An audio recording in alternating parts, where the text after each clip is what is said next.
Hey, good morning. Today's lesson is going to be a little review. We're starting out this new 3 weeks before Christmas time, before our Christmas break, and we are going to be learning about three-dimensional shapes. So to get us started today, we're going to look at some of our shapes that we already know. We know the names of them, and we're going to talk about some of the attributes of the shapes. So these are like some of the things that you can say and that you know what kind of shape it is because it has these things. So I have all these shapes mixed up on my paper here, and I'm going to ask you to look for something. I'm going to give you a little bit of time to look and find it, and then we'll look at the shape together. Are you ready? Okay, let's go. So first, I want you to find a small triangle. Look very carefully at the size of the different shapes and find the one that's a triangle and find the one that is a small triangle.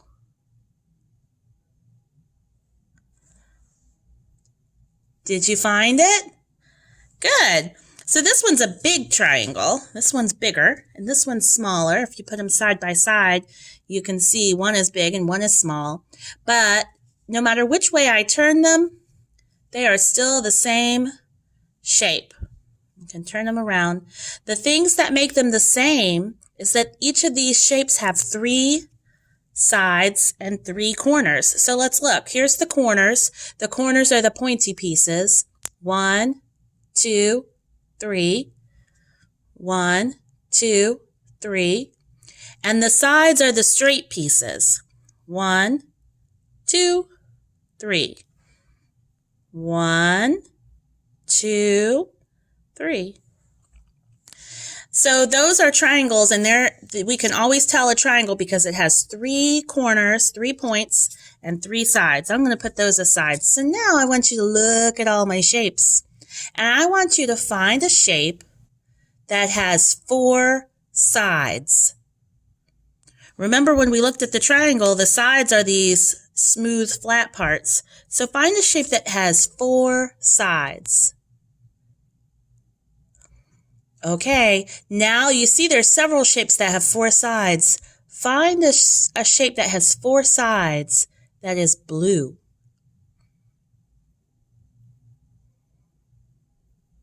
Did you find it? All right. So here's a shape that has 4 sides and it's blue.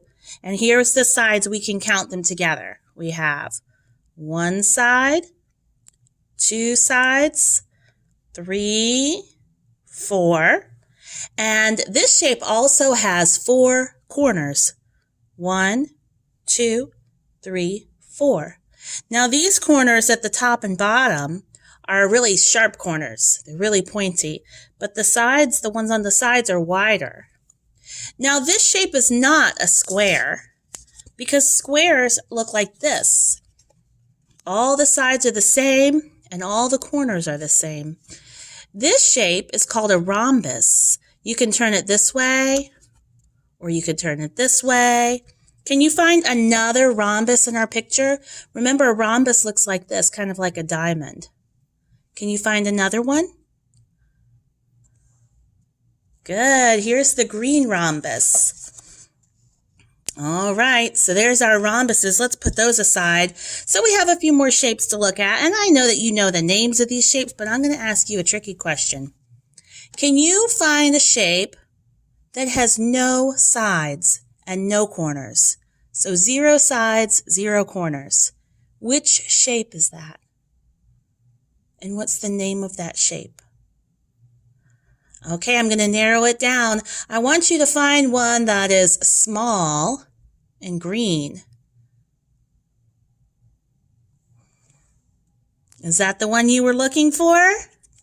That's right. This shape is a circle, and it doesn't have any sides or any corners. It's round and smooth, and you can imagine if it's like rolling down a hill like this, it's smooth. It will just roll because it doesn't have any corners to stop it.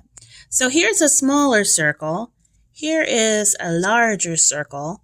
But they're the same because they don't have any corners or any sides, and they're smooth and round. All right, the last one that we haven't talked about is this shape, which we talked about it a little bit. This is a square, and you can always tell a square because no matter which way you turn it, if it's this way or this way, it's the same. Rectangles are like squares, but they're stretched out a little bit. But these are definitely squares because they're the same if you turn them this way or this way. And the thing that makes all squares the same is that all squares have 4 sides and 4 corners. So let's count. 1, 2, 3, 4. Those are the corners. 1, 2, 3, 4. And the sides. 1, 2, 3, 4. 1, 2, 3, 4 sides. All right, so that is the end of our little review of our shapes today. And tomorrow we're going to look at some 3-dimensional shapes. Bye-bye.